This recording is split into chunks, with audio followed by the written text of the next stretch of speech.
台铁道路局自强号发生败马事故，特别满一年了，各界也拢正关心这台铁推动安全改革状况。台铁今仔日表示，对去年6月到今，台铁无再发生这大条事故，不过一寡踏踏地地的小状况，也是有真大进步空间。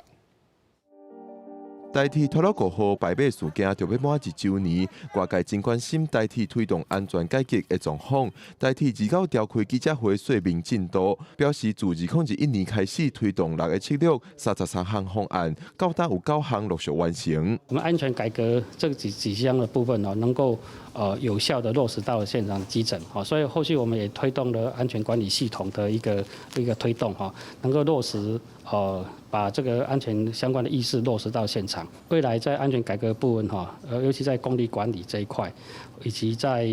所谓这个行车运转的妥善率这一部分的确还要再增加提升。根据台铁的统计，去年事故的数量甲今年同期相比平，重大行车事故为2件变0件，一般行车的事故为39件变34件，行车异常事件为424件变419件。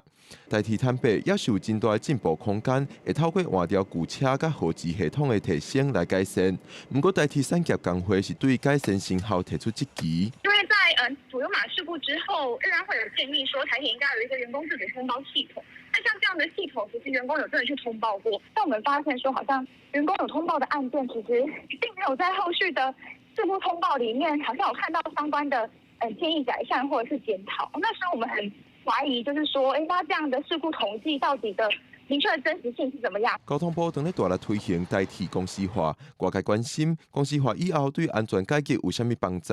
台铁表示，即马确实较无存旧空间推动安全改革，公司化以后会使改善。不过，台铁产业工会甲企业工会拢认为，公司化毋是万灵丹，安全改革若是无基层的参与、劳动条件的保证等等，公司化以后成效嘛是会有问题。